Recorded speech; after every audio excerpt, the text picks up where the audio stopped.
This story is called The Mill Time Clocks and the Courtship of Jack Dice and Alice Johnson. Jack Dice.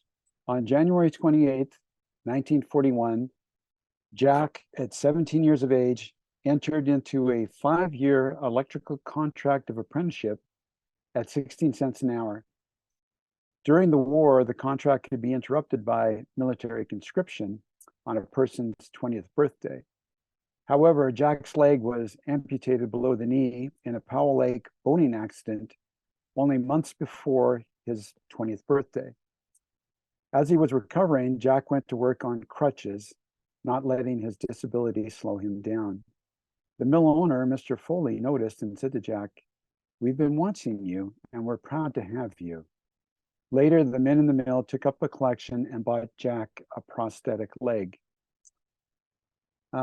Jack rose through the ranks to become an electrical superintendent, but to get there, he first had to master all of his assigned tasks. And early in his career, one of those tasks included the maintenance of the company time clocks, which were kept near the payroll office, where uncharacteristically, Jack occasionally lingered. The huge company payroll was based on the time clocks. At the mill entrance, at the beginning and end of every shift, hundreds of men filed through an entrance foyer to punch their time cards at the bank of clocks. Jack's maintenance notebook shows 5 clocks, 3 for incoming and 2 for outgoing. The time clocks were made of an ornate wooden cabinetry. They had a transparent glass face, and they had a 12-hour analog clock that, by my memory, that could be seen through the window. And the clock's punch card levers and mechanisms were situated below the glass.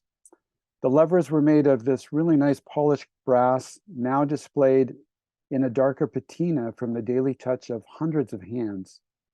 The clocks were beautiful, something to be admired. Still, besides Jack and the payroll clerks, most other workers were concerned only with getting past the clocks as quickly as possible. The punch cards were collected and brought to the payroll office, which was a day shift operation.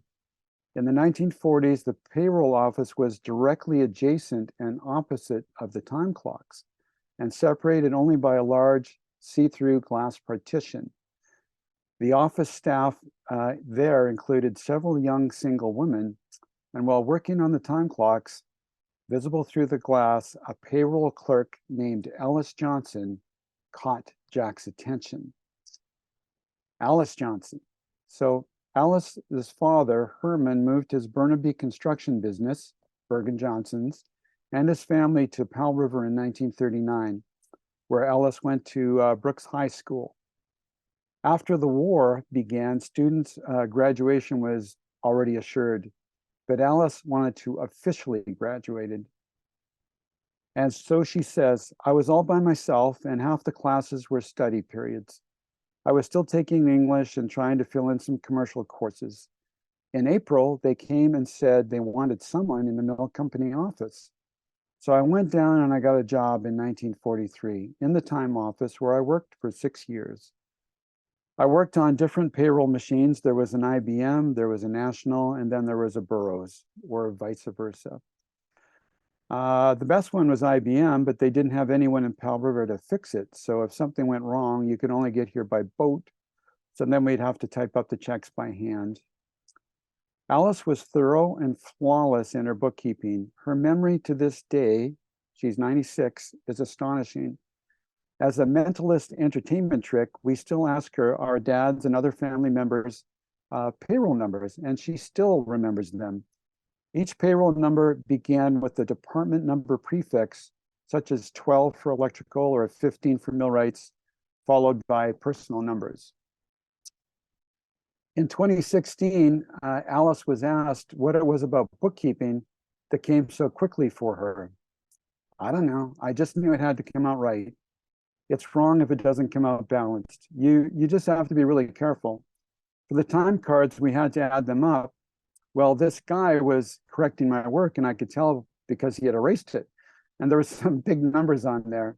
But I did it again, and I was right, and he was wrong. but he was hopeless anyway. The guy wasn't Alice's boss, but Alice said, I think he always thought he was going to be, but they always found somebody else. Alice was promoted and became the sole payroll machine operator, but further opportunities were limited because the bosses were all men. To make gender matters even more inequitable, if a female got married, her employment was terminated.